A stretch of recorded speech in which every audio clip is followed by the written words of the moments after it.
Kwazwai muri Zimbabwe. Zita rangu ndinonzi Lorraine Ncube Ndoro. Tendai Ndoro munin'ina wangu anonditeerera.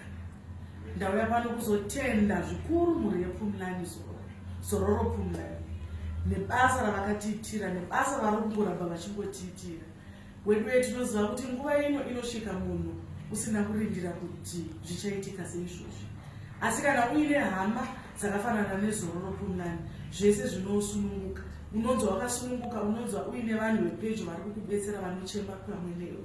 Tinoda kutenda zvikuru nebasa ravari kutiitira, nebasa ravanoita. Zvese zvavanenge vakavimbisa kuti vachazokuitira, ichokwadi vanozviita. Tiri kunzwa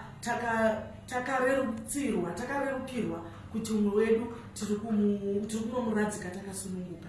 Zvinorwadza kurasikirwa nenhengo yemhuri, asi kana uine Zororo Pumlani zvinova nyore, zvese zvinofamba zvakanaka. Kutaura kudai mwiri waTendai Ndoro uri kusimuka mangwana kubva kuOR Tambo muSouth Africa kuenda kuZimbabwe Joshua Mqabuko airport uchisvika mangwana na 12 o'clock. Wewe unonzwa sei kurerukirwa kwakadaro? Kukwidzwa ndege panguva yakadai zvichinzi haiwa tinoda kuti murerukirwe mufambe nyore nyore. Chokwadi unonzwa nepi hama dzakadai.